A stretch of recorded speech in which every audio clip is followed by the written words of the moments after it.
Hello everybody, Manithral here, and welcome to the weekly update video for RS3. Now, this week we see Free Death Week extended for, the Zamrock fight. But it doesn't say if it extends to any other bosses, but actually it does right here. It says for all bosses. But this does also kind of deal with Zamrock, so you can actually deal with that. So we will have until July 18th to be able to still enjoy this. So there's no penalties if you die. So do check it out. There is a new ultra rare treasure hunter prize slash prizes.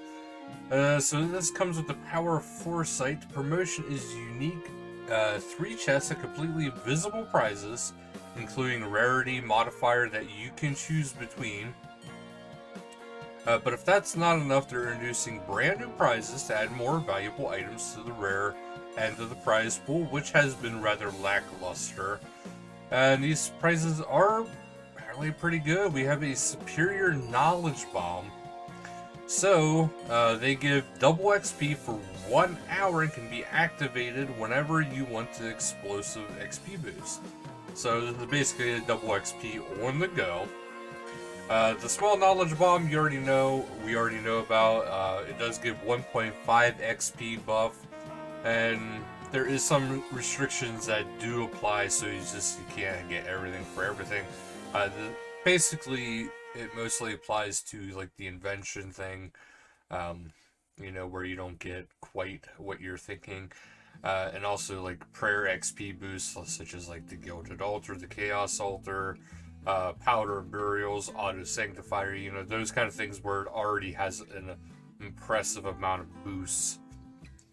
Then we have the Protean and Dummy Processors, which is the ultimate optimizer that allows you to process large volumes of Protean or dummies at once. It processes 2,000 Proteans or 75 dummies in one action before breaking, and works on any Protean or dummy in the game. So how you can find them, and there is a dummy consumer and a Protean consumer. So how to find them? At present, these rewards are only dropped at the ultra rare prize category for this promotion. That's one above purple, so this is basically the promotion item only.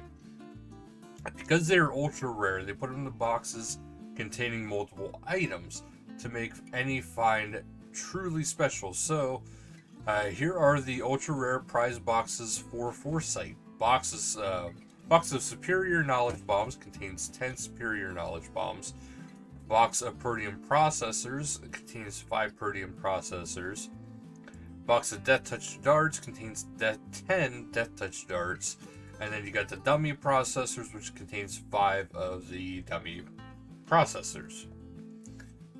Also, there is going to be some Zamrock Lord of Chaos changes. I'm sure we all expected that to some degree.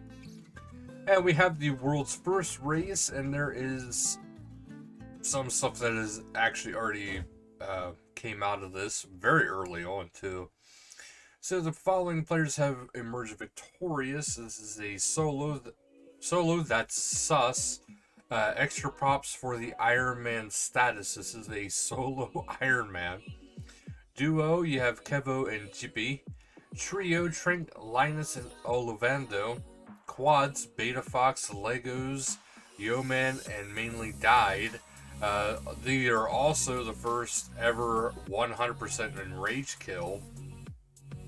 Quintets, MIW, Blue, Stuman 131, Lunch, and Various. That what is not the end of that, so there is a further in the distance for 1000%. And the players that absolutely smashed it out of the park in less than a week. And that first one was 100% enrage. This is 1000% rage. You have a solo of African Herb, duo of Taoju and Smexy Lonely. Trio is Chai, Catnub, and Wazilicious.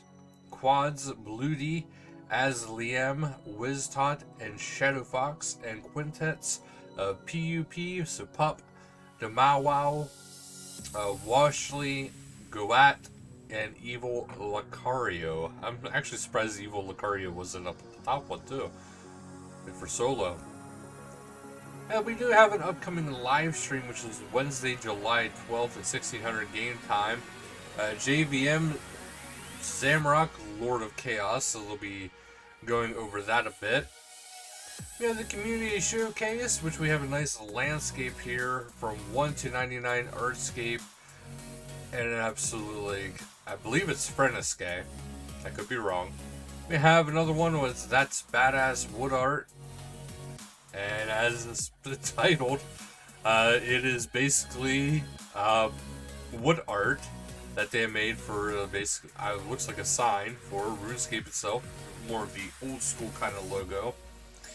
Then we have the La Gloria del Pisa. And this is by Now First Start. This is if Zuck would be running a delicious pizzeria. And then we have some legend arts giving Krill Susaroth a makeover with the new demons. It actually looks pretty epic. That'd be pretty amazing. I'd love to be able to get that scimitar too, by the way. That scimitar looks pretty sick. And then we have some claymation by a Hyrule Hobbit who made some runes. And they look pretty sweet, actually. We have some screenshots here, of course. Some people hanging out at the beach, or near the beach anyway. Just relaxing, enjoying some sun. Then we have Miko, Pilko, and some friends listening to the words of Zamrock. So some fantasy doomy vibes. And we have Plague Sea has removed a pesky god of chaos from the Wilderness Crater. So this is one after they have beat Zamrock. And then we have a wee red panda just enjoying a beach at a different location with their pet there. And then we have the Pink Skirts event, which is Corporal Beast. And this is going to be hosted by Ace Tuesday, July 12th at 400 game time, World 14. Corporal Beast Slayer, FC is aced. Cowfight King, hosted by Mercy and the Dung Titan, Saturday, July 16th at 1300 game time, World 35. Exiled Cowfight Hive, Dung Titan for the FC. Then we have a heist hosted by Dro Tribbiani, Rowan, and Heist for Fun. Date and time is Saturday, July 16th at 1900 game time, World 21. Location is the Heist Lobby. FC is the Heist for Fun. And a community spotlight is RuneScape Art Fight, which that is pretty cool. I believe that is Azanadra and their person's avatar, which is by MK. And we have Legend of the Spriggan, the Cursed Clue by Snowy Rune. And I love that art style when it comes to these kind of things. It is a 2D art style. And then we have from the Phoenix Gang. Wow, that's a throwback to an old thing. The Ninth Cloud with their avatar dressed as being part of the Phoenix Gang. And then we have a rather fun, cartoonish, but terrifying from NY Channel, their avatar with a big old scythe. Then we have some more fashionscape going on here, which pretty cool outfits, Zamrock themed outfits, so if you are Zamrock-esque. And then we head into the patch notes for the week. So first up is Zamrock, the Lord of Chaos on this list. So mobs inside the Zamorak Undercity, or Zamorakian Undercity, have had their health pools adjusted. Several will now start with a lower base HP, but scale slightly harder. This will mean fewer hit points need to deal with all the rages, with normal mode being the most affected. Slightly changed the number of mobs on some dungeon gates, in particular reducing the number of demons that need to be killed at lower enrages. Addressed a safe spot within the fight with Eterna, Ritual Leader, that kept players safe from her spike floor traps. So no more of that, folks. Following feedback, several changes have been made to the Chaos Roar melee ability. Ability now requires a target to cast and needs to hit in order to apply the buff, meaning it's no longer an effective switch for non-melee players. Deals a small chunk of damage, 20 to 130%. Updated the tooltip to reflect these changes. It now works for all hits in AoE twin hit abilities. For example, the Hurricane ability will now double against all targets. For channeling abilities, only the first hit will be doubled. Reduced the size of the portal click box within the Zamorakian Undercity Cathedral. Prevented an issue that allowed players who died to be pulled into Phase 7 while they were in the Zamorakian Undercity as their teammates transitioned into Infernus. Updated the Zamorak Lord of Chaos total kills quick chat to reflect the amount achieved in group encounters. Added the quick chat for Zamorak Lord of Chaos kills in solo, which will also output the player's highest in rage. Fixed an issue where the flames of Zamorak attack spawning in incorrect locations.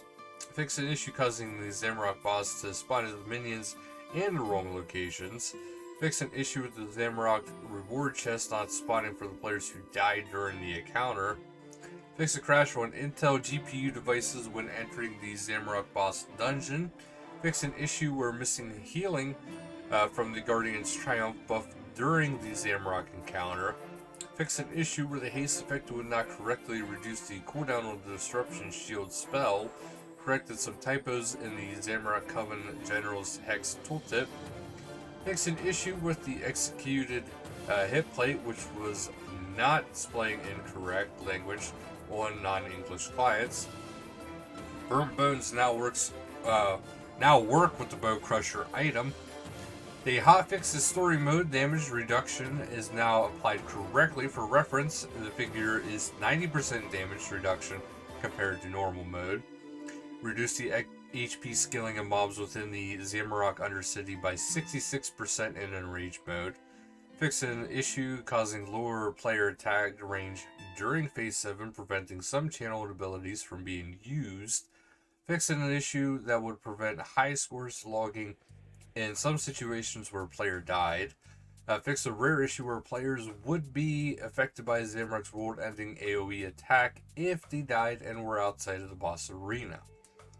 Players who were at a certain point of the Vault of Shadows mini-quest can now continue the aftermath of the mini-quest by speaking to Dr. Nubinik. Resolved an issue was stopping players from passing beyond 20% in rage. Ooh, that's a rough one. Fix an issue that was causing Hellhounds in Zamorakian Undercity to drop clue scrolls at an unintentionally high rate. General, the beach fixed the issue where the non-reset XP boosts from cocktails when they expire. The beach again, players can now drop from the skilling drop table while under the influence of advanced cocktails. Journey to Aya, the section of the Aya track background that went missing, has now returned. And another one for Aya, they fixed an issue with the PH tag in the band of Aya item description.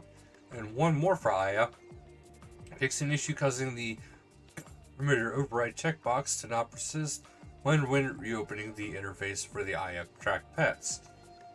And then we have a few more. The amount of the Herblore XP gained from Protean Shakes has been adjusted. The description of all dying arrows have been updated to reflect their functionality, and fixed an issue with the script errors appearing upon opening the settings. And least but not last, don't forget the requirement changes are coming, and RuneScape will no longer be supporting Windows 32 builds or graphic cards that do not support OpenGL 3.0 or higher. So do keep that in mind, and if they've been giving us plenty of warning, because we don't know when it's changing yet, but they are giving us plenty of warning. So thank you guys so much for watching, and until next time, later guys.